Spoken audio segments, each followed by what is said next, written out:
Hi, my name is Geraldine Kosh. Thank you so much for choosing to spend the next 20 minutes or so with me talking about kitchen appliances or things that you might find in the kitchen. Now, this is one of a 5-part series of webinars focusing on consumer product safety. So some of the other sessions have looked at general safety, childcare articles or products, products found in the bedroom and products found in the bathroom. I do want to give a quick warning that we will be talking about injuries or fatalities.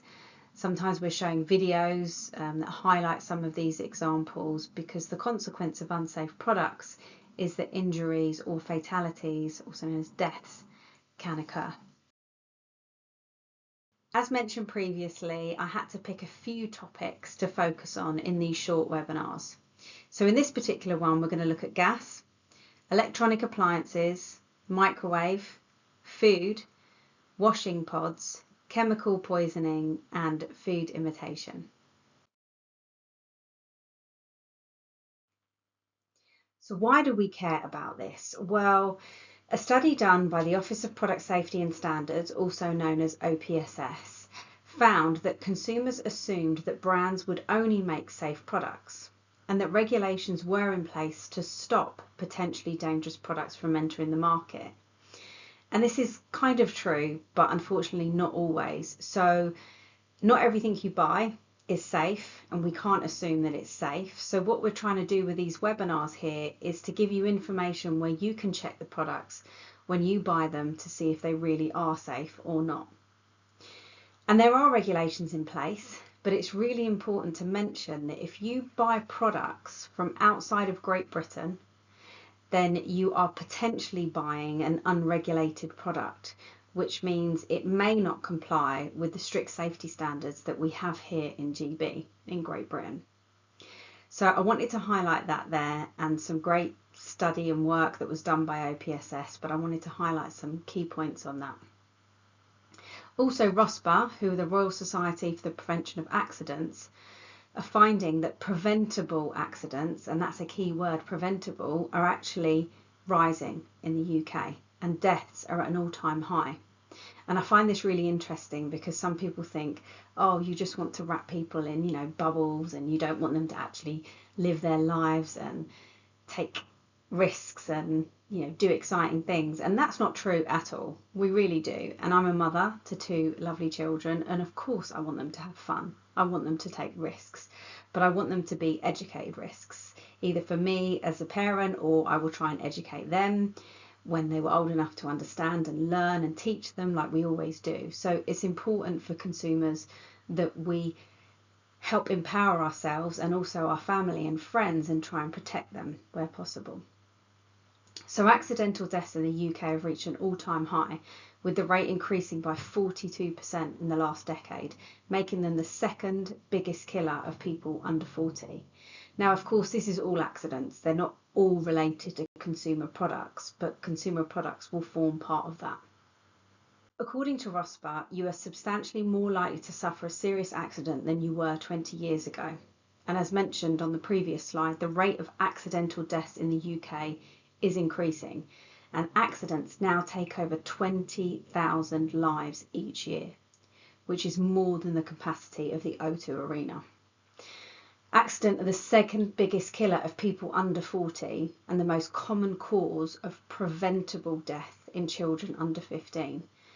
And the word there, as mentioned before, is preventable. So what we want to try and do with these webinars is understand how we can prevent these injuries and deaths from happening when they're associated with consumer products, because not all of these are associated with consumer products.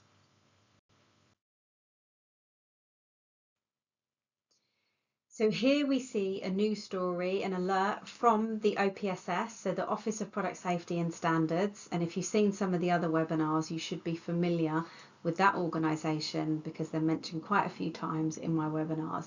They have great information on product safety issues. If they issue an alert, please do take notice of that alert. So here in July 2023, they issued a gas hob suspension notice and it was an investigation that found that the elbow joints on specific gas hobs supplied by certain businesses have the potential to cause a gas leak.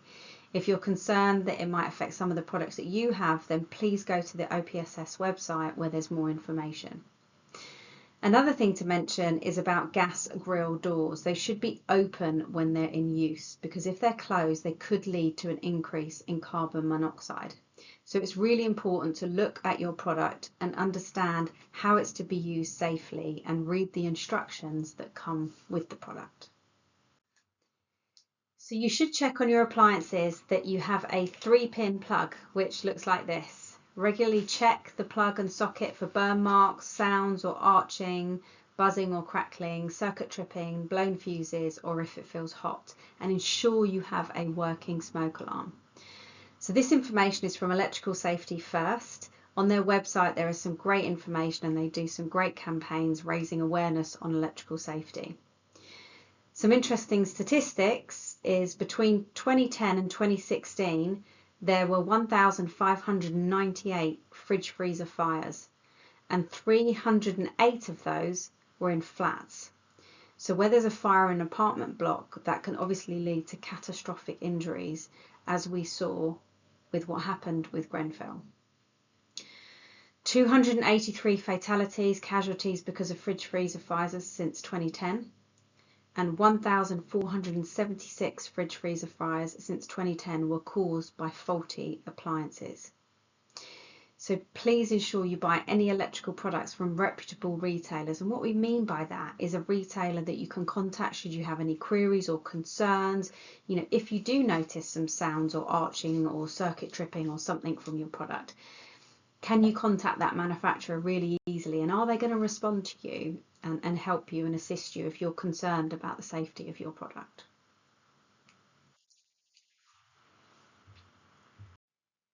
So Electrical Safety First, also known as ESF, have this amazing plug checker that you can use just to check to see if your plug has the potential to comply with the standard, so BS1363. It doesn't mean if it complies with this that the whole product's safe and everything's fine. It's more like a screening tool. So if you contact Electrical Safety First, they will send you one of these for a small fee. And how you use it is you can put the plug inside, and then you should still be able to see the red around it. As you can see here, the instructions are actually on it really easily. So it says must not pass the red line. And there's further tools on this as well, and the Electrical Safety First website has more information how to use it. You can also check the size of the earth pins and also the live pins there as well, just to give an indication, is your product one that potentially will comply with BS1363. But it doesn't mean, that's not all the testing that's in it, but it's a good indication and a good screening tool. You may have seen beautiful Harper Lee in the previous session that we did on childcare articles, and unfortunately Harper Lee died when she was 2 years old from internal bleeding after swallowing a button battery from a remote control. So it's really important to mention this with electrical products that you may find in the kitchen, things like weighing scales, for example, or thermometers. Then it's important to ensure those button or coin batteries do not release from the product, so they have a screw in there, and to not leave button or coin batteries lying around. So the Child Accident Prevention Trust, where you can find out more information about Harper Lee, have 5 top tips. So look, check, store, dispose and act. If you think your child may have swallowed a button or coin battery, please go to A&E or contact emergency services immediately. Microwaves are one of the most popular household appliances in the UK. And Electrical Safety First have some more information on this. According to the website, the Electrical Safety First website, the risk of injury from microwave radiation effectively non-existent. The main danger of microwave poses is risk of fire or misuse or malfunction. So some safety tips from Electrical Safety First are to keep the vents clear. So if your vents are on the top of the microwave, try not to pile things on top of the microwave. Follow the manufacturer's instructions. Keep it clean, don't power using extension leads, and make sure you have a working smoke detector. This information and more information is available from the Electrical Safety First website.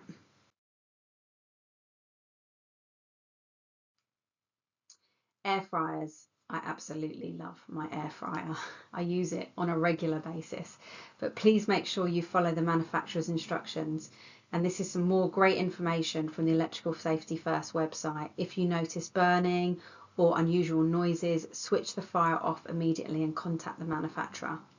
Never put oil inside your air fryer and never leave the air fryer unattended. More information on the Electrical Safety First website.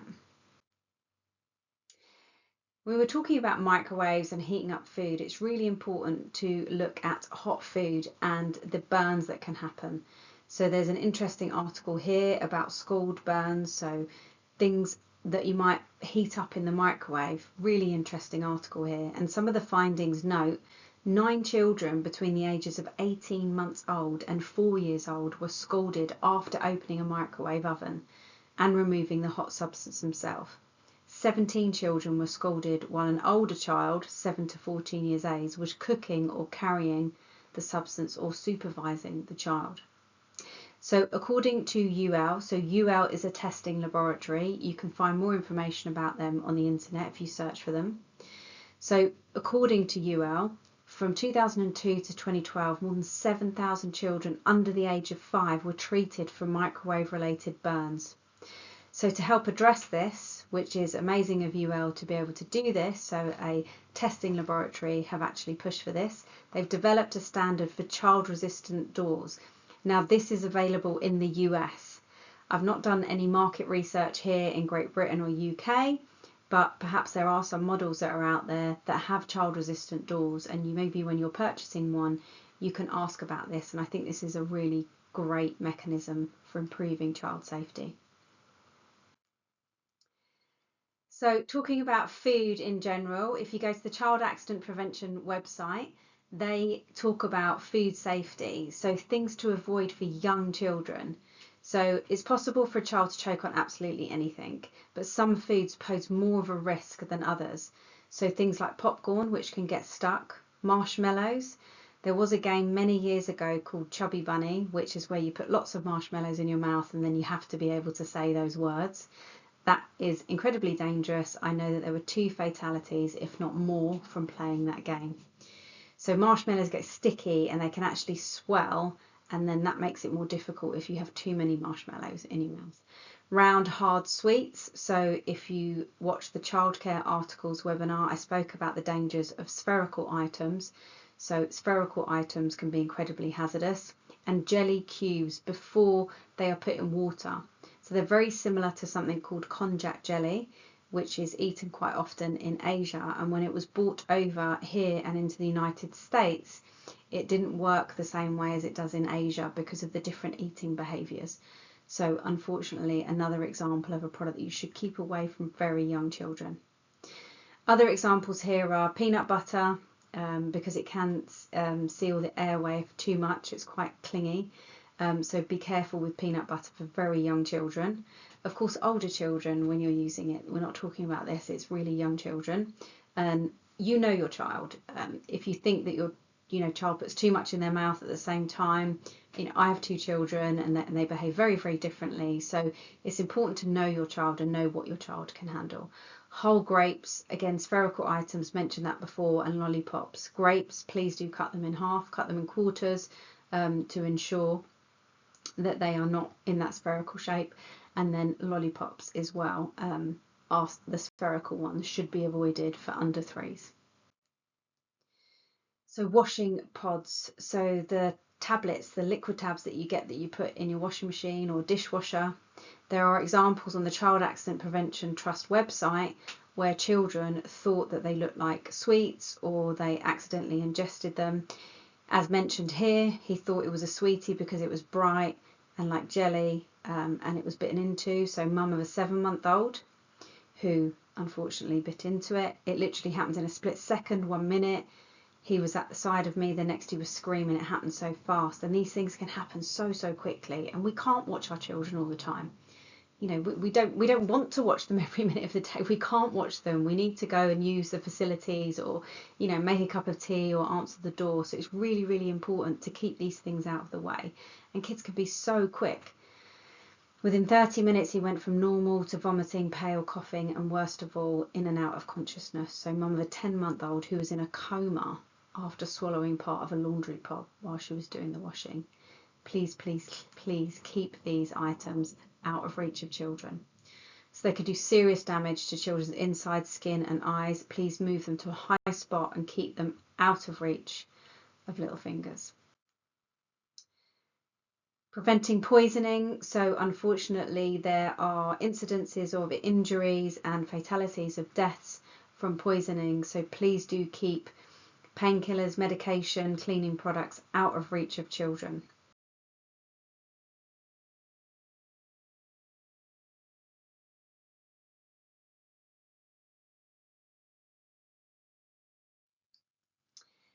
So there are products out there that imitate food. Sometimes you get children's products like toys, when they're used to pretend to play in the kitchen, and they should comply with the toy safety requirements. So hopefully they don't have any small parts on them.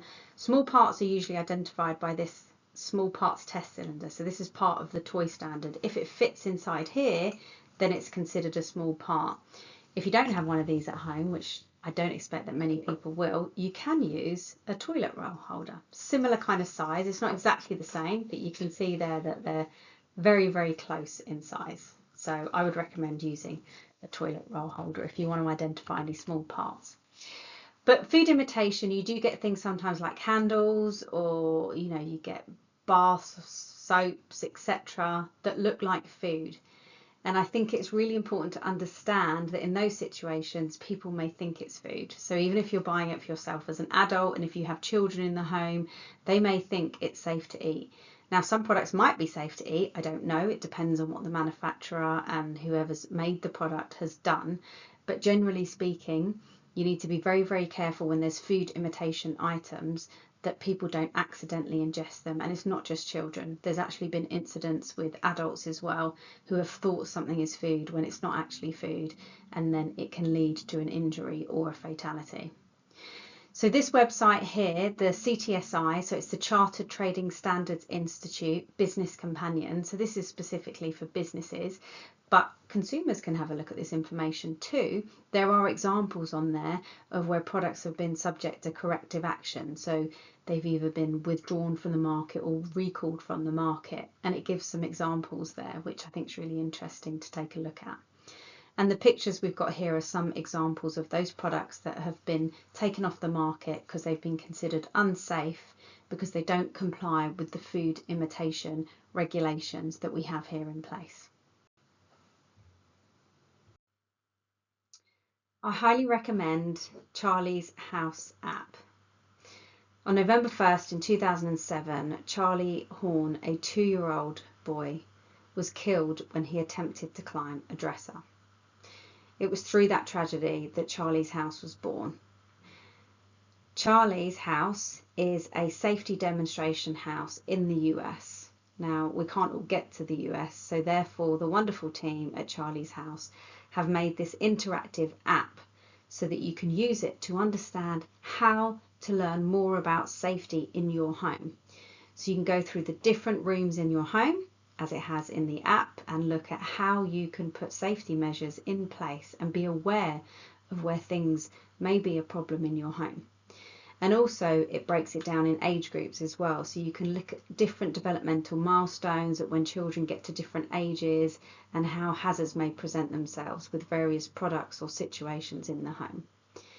So you can scan the QR code and download the app and even work on it with your children depending on how old they are, and get them to learn and engage and understand about product safety and home safety.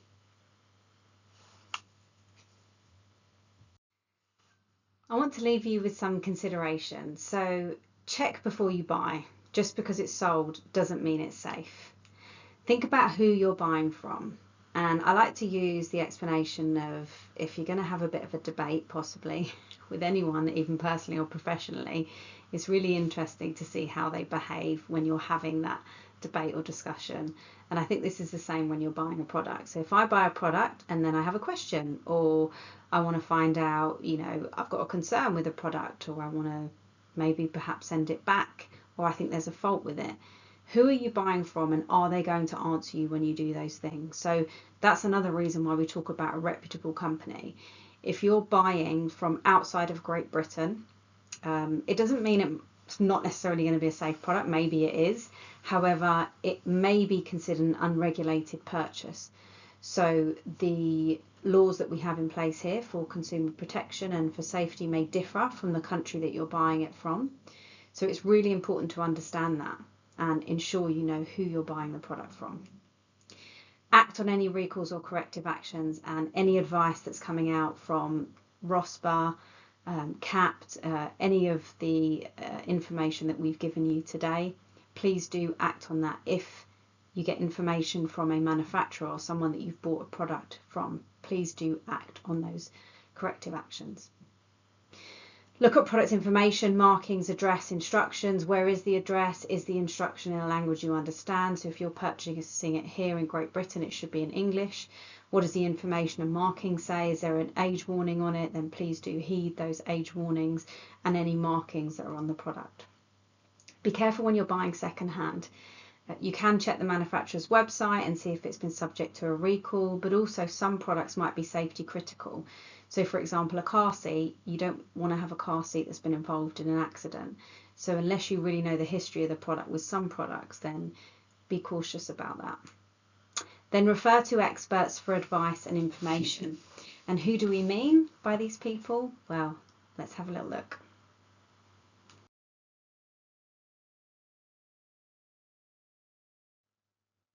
I want to provide you with some further resources. Of course, OPSS, the Office of Product Safety and Standards, and then CAPT, the Child Accident Prevention Trust, Electrical Safety First, ROSPA, the Royal Society for the Prevention of Accidents, Consumer Friend, which has information on consumer rights and consumer topics in general, of course Charlie's House, and then that water bead lady, lovely Ashley, has amazing information and resources about water beads on her website.